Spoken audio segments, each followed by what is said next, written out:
here I am, and I'm standing with a perfect view. I cannot go far enough away from you. I've seen it all before, and I know it's only words. Hello, I can hear it's in my ear. Hello, hello.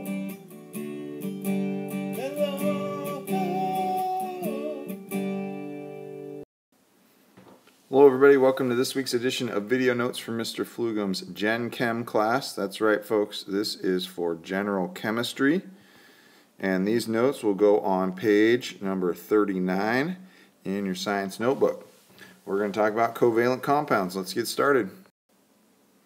Alright, so covalent compounds, you guys. Basically, a covalent bond is when atoms are sharing electrons. So this is different than ionic compounds that we've talked about in class, right? And with ionic compounds, electrons are being given and taken. With covalent compounds, they are being shared. Okay? So an example would be water. So water, you have two hydrogens, right? And each of those hydrogen has one valence electron, and you have an oxygen that has 6 valence electrons. So what happens is they share those electrons in order to follow the rule of octet, or to complete their outer levels. Right? So the oxygen has the white electrons that it's sharing, and the hydrogens have the black ones that they're sharing. In this case, that completes both of their valence levels and makes them stable.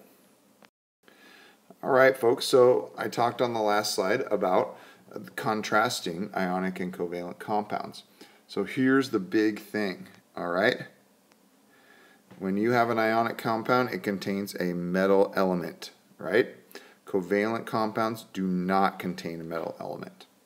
So that's how you know, right? If you look at the compound and identify what type of elements are in it, you can figure it out. For example, down here at the bottom, okay, sodium chloride, right? Sodium's a metal, therefore it's ionic. And this one right here, P2O5, okay, there's no metal elements, therefore it is a covalent compound. Alright, so here's a more complete list of comparing and contrasting ionic and covalent compounds. So, right here, electrons in ionic compounds are given and taken, right? In covalent compounds, we're sharing electrons.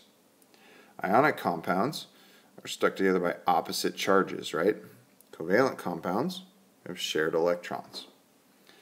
In ionic compounds, here's the biggie, right? This is how you can tell by looking at it. Ionic compounds, metal element. Covalent compounds do not contain metal. The last couple are physical properties, right? Covalent compounds are solid crystal-like substances, and they have really high melting points. For example, if you try and just melt some salt, you can't really do it on just a stove. You need a really, really hot furnace.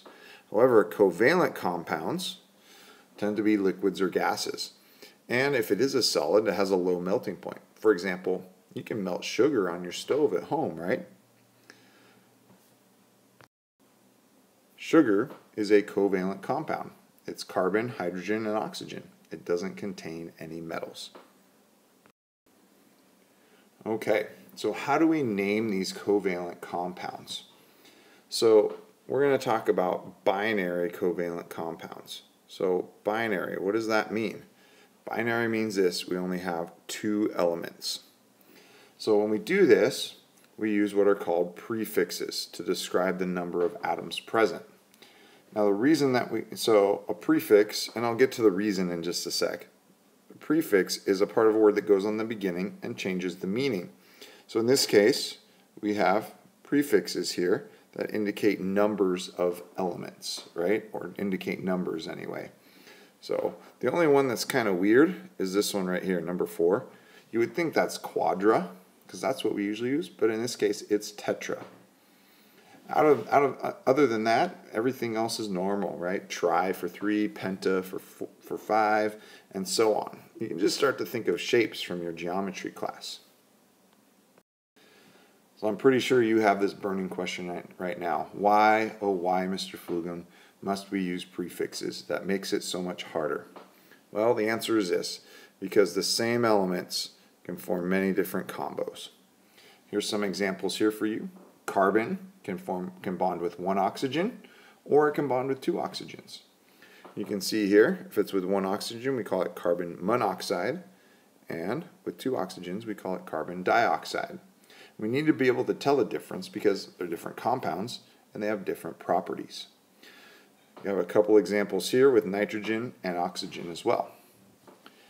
So I want you to notice one thing. If there's only one element on the front end, like these first three here, then we don't say mono, right? However, if there's more than one, for example right here, we do put a prefix on to indicate that there's more than one.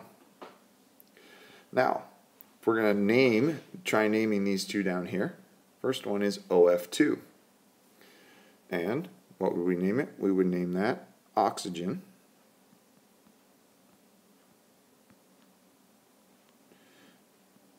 Sorry, don't know why my iPad's not writing well. This would be difluoride. Okay, so oxygen difluoride. And then this one here, the P2O5, we would call this diphosphorus. And then what would be the prefix on the second part? Well, if you said penta, you'd be right, pentaoxide. Now if you notice, this is just like ionic compounds in the fact that we end things with IDE. The difference is this though, we use prefixes on the front. Alright folks, we'll just kind of sum this up, alright? After some practice, which we'll do in class, I want you to be able to tell the difference between ionic and covalent compounds. That's important, right?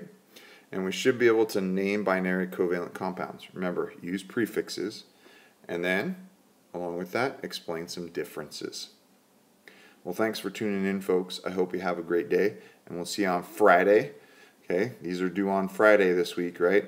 Unless you're in fourth period. If you're in fourth period, they're due Monday. Thanks for tuning in. I hope you have a great day. Bye-bye.